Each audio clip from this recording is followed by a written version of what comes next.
বন্ধুরা, আজকে আমি মাছের তেল রান্না করব বেগুন দিয়ে, তেল বেগুন। তো খুব ভালো লাগে গরম ভাতের সঙ্গে খেতে। প্রথমে আমি মাছের তেলটা ভালো করে ধুয়ে নেব। ধুয়ে নিয়েছি, এবার আমি তেল গরম করে নেব। অল্প একটু তেল দেব, বেশি দেব না। মাছের তেলটা দিয়ে দিলাম। একটু কিছুক্ষণ নেড়ে চেড়ে ভালো করে ভেজে নেব। তারপর দিয়ে দেব পরিমাণ মতো নুন,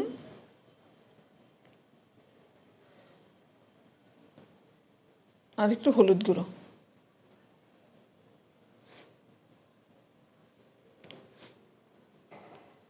এবার আমি বেগুন দিয়ে দেব।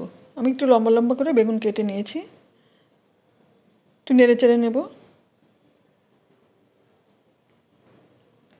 তারপর দিয়ে দেব চেরা কাঁচা লঙ্কা। একটু খানিকক্ষণ ঢাকা দিয়ে রাখবো। বেগুনটা প্রায় নরম হয়ে এসছে। এবার আমি দিয়ে দেব টমেটো কাটা। একটা টমেটো আমি কেটে নিয়েছি। ভালো করে নেড়ে চেড়ে আবার একটু ঢাকা দিয়ে রাখবো, টমেটোটা একটু নরম হওয়ার জন্য। হয়ে গেছে, একদম সহজ রান্না হয়ে গেছে। আমি গ্যাস অফ করে বেড়ে নিলাম।